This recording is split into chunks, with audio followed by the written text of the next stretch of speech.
guys are not gonna believe this. Team Avatar is back. Air, water, earth, fire.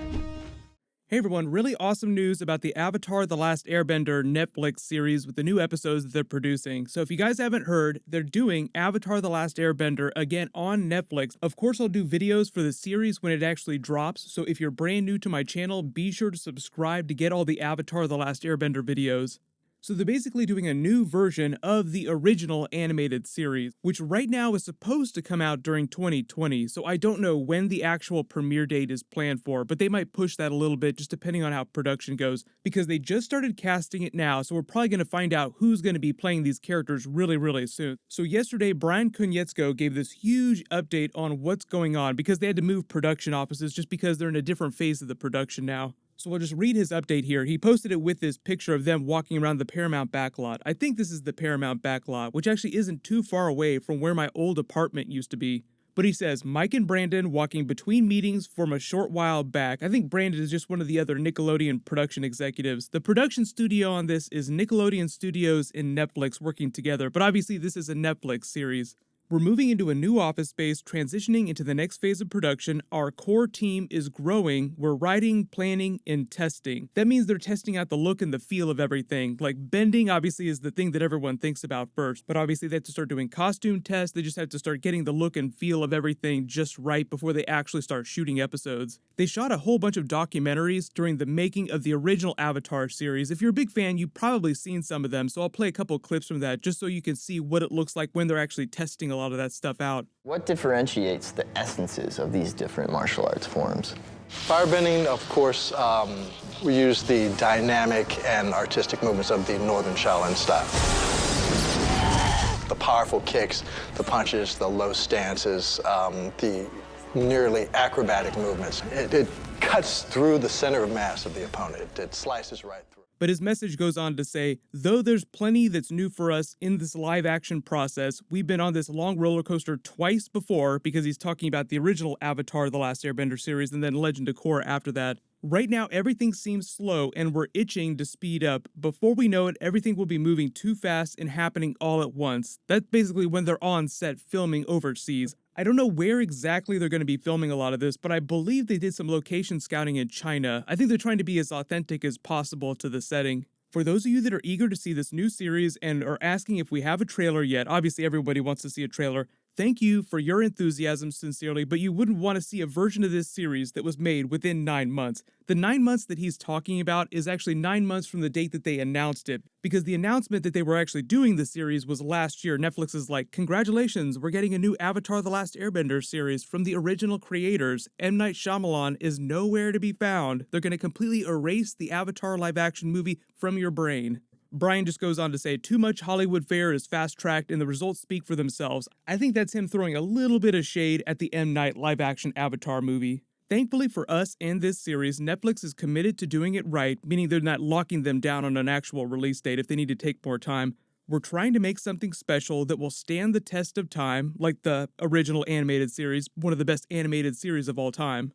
A live-action Avatar series is a daunting, incredibly complex thing to pull off, a fantasy travel show with tons of VFX, CG creatures, martial arts, etc., and to do it right takes a lot of planning. That's why right now they're doing a lot of testing before they actually cast the actors, just because they want to make sure that they can pull off all the crazy bending moves and they can make everything look the way they want it to look. On both the original series and Korra, when we were at this stage in production, the projects hadn't even been announced yet. The difference with this Netflix series is that all of you heard about it just a little bit after we started. So the thing about this, the timeline of the original Avatar series is that they started development in 2001, but the first trailer for it didn't drop till 2004 because it premiered the next year in 2005.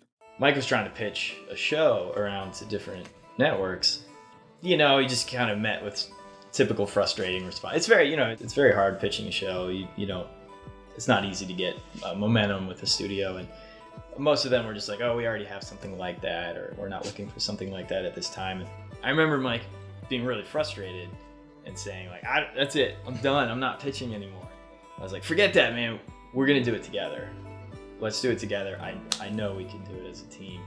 We talked to Nickelodeon We asked them what they were looking for, and they were looking for action adventure, legends and lore. We ended up, the first thing we ever pitched was Avatar, and we came up with it and pitched it 2 weeks later.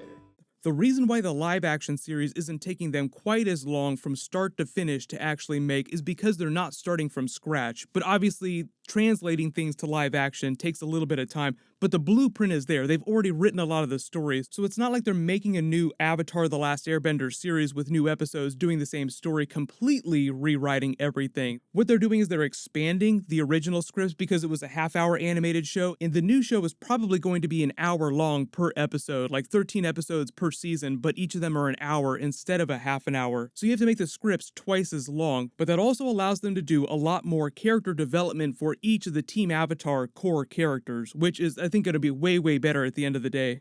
So right now, if they're planning for a 2020 release date, maybe we'll say late 2020, just to give them the benefit of the doubt, then we probably wouldn't see the first trailer till sometime early 2020. Right now, they're casting the actors. Maybe they'll start shooting by the end of the year, early next year. That would allow them to get it out late 2020, early 2021. Meaning that what they might do is just drop a trailer at Comic-Con next year. Not this summer, but the year after. Bryan goes on to say, so it will seem like a longer wait, but we can assure you that everyone is making good use of the time so we can craft something beautiful, emotionally powerful, and so we can make sure Appa is cute. We'll be starting the casting process before too long, so if you're aspiring to be part of this thing, keep taking acting lessons and some martial arts movement classes. We'll announce how, when, and where to audition soonish. Thanks, love, Bryan. There were a lot of you that asked when I post my last teaser video, how can I actually star in this if I'm an actor and I know martial arts? So he's basically saying that he'll tell us in a little while, so if you really want to do that, you might have a chance. The other big news that we've gotten about this since I did my last video is that Jeremy Zuckerman is coming back to rearrange the music from the original Avatar The Last Airbender series for the new one. Once we knew we were doing Avatar, we started amassing random instruments.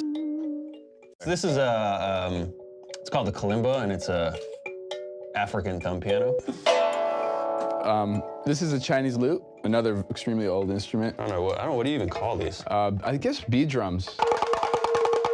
It sounds like a battle cry or something. I think I got a splinter from it. This is a duduk, Armenian wind instrument. And these are all over Avatar because they're epic. No big surprise there. The music for the original series was fantastic, so you don't really need to change it at all. You just need to re-record some of it. So if you really love the original soundtrack, it just sounds like he's going to refresh it a little bit, maybe make it a little bit bigger, because it sounds like Netflix, with their deep, deep pockets and unlimited money supply, is giving them all the money in the world to make this look and sound amazing. And one of the drawbacks of the original Avatar The Last Airbender animated series at Nickelodeon is that the budget for a lot of those animated shows, Avatar included, is pretty low. Even though the original Avatar series and then Korra after it have beautiful, beautiful animation, by the time they got into Legend of Korra several years later, the animation became a little more sophisticated. I think they were able to spend a little bit more money on it because Nickelodeon loved the original Avatar series so much. There are similarities, but because we were kind of evolving the whole animation process, I feel like things were different. But still, one of the benefits of going to Netflix is they're known for overspending on content, and because Disney is pulling all of its Marvel, Star Wars, Pixar stuff because of the Disney Plus streaming service, Netflix is desperately in need of amazing original content, so Avatar The Last Airbender is one of their few things that Disney does not have. One of the best series of all time, seems like a really easy slam dunk, as long as they take the time to get it right, which it sounds like they are. I know a lot of people are worried about Netflix's take on animation done as live action, like Full Metal Alchemist became a live action movie, the live action Attack on Titan movie wound up being really terrible. It's almost nothing like the original animated series. I don't think that that's something that you need to worry about for the Avatar series because Mike and Bryan are doing it, and it seems like they're being very authentic to their original work. It's not a situation like the M. Night live-action Avatar movie where you have somebody who's not involved with the project at all coming in to do their own spin on it and just making up a whole bunch of stuff on the fly. This is a clip of them actually testing out a lot of the bending styles with Sifu Kisu, so if you don't remember, this is from the Avatar Spirits documentary, which I think they dropped right around the last season of Korra when that aired a couple years ago. Sifu Kisu, I was the martial art consultant.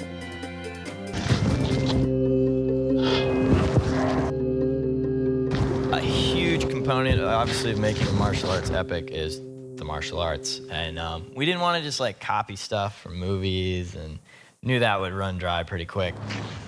We pitched him the concept, and he just lit up. You know, he got it right away, and he started talking about tornado power. He talked about airbending in this little monk. It just immediately came to me, Bagua, which is based on the Book of Change, the I Ching. The waterbending was something, you know, soft that just fit Tai Chi completely. The Fire Nation called for you know, crisp, long, clean, cutting movements of Northern Shaolin. Right now, my early guess is that what they might do is split this into 5 or 6 seasons, because I think Netflix wants as much of it as they can get. So they expand all the half-hour episodes to a full hour, and they end the first season with the Winter Solstice Part 2, with Aang getting the big message about what he has to do next. Maybe they do just like a little bit more than that, so that Season 2 winds up ending with the Siege of the North Part 2, where Aang learns to waterbend and repels the Fire Nation in that huge WTF action scene. Here's my big question for you guys, though. Obviously, if Avatar The Last Airbender is a big success for Netflix and for this live-action process, they're gonna want to do another sequel or prequel series. So I think it's a pretty good bet that after they would do an Avatar The Last Airbender series, they would do the same treatment for Legend of Korra, and then after that, would you guys want them to do a prequel series, say do an Avatar 1 series, or would you want them to do another Avatar? Because I think it's a pretty safe bet that Steven Yeun would love to come back and cameo in a live-action Avatar The Last Airbender prequel series about Avatar 1. And if you didn't ever watch Legend of Korra, Avatar 1 is the very first Avatar, so it would be amazing if they actually did a new version of that series. So we'll find out more about what's going on with production later this year, but leave all your Avatar The Last Airbender video requests in the comments below. If you guys didn't see it a little while ago too, the really cool thing that Aaron Ehasz, who was one of the best writers on the original Avatar series, did was talk about the planned Season 4 and the Azula redemption arc that he had planned. Let me know if you want me to do that Avatar planned Season 4 video, because it's actually pretty fascinating to hear him talk about what their plans for the Azula character were. She was already one of the central characters of the show, but they were just going to focus more on her during their next season. So what'll happen is they actually just dropped a new teaser for Rick and Morty Season 4, so I'll do a video for that. We also learned about Rick and Morty Season 5. That'll post later today, so as long as you have alerts enabled for my channel, you'll see all the videos when I post them, no worries. While you wait for everything, click here for my Avengers Endgame deleted scenes video with Iron Man and Spider-Man, that last big scene, and click here for my Game of Thrones Season 8 deleted scenes video. Thank you so much for watching. Everybody stay awesome. I'll see you guys tonight.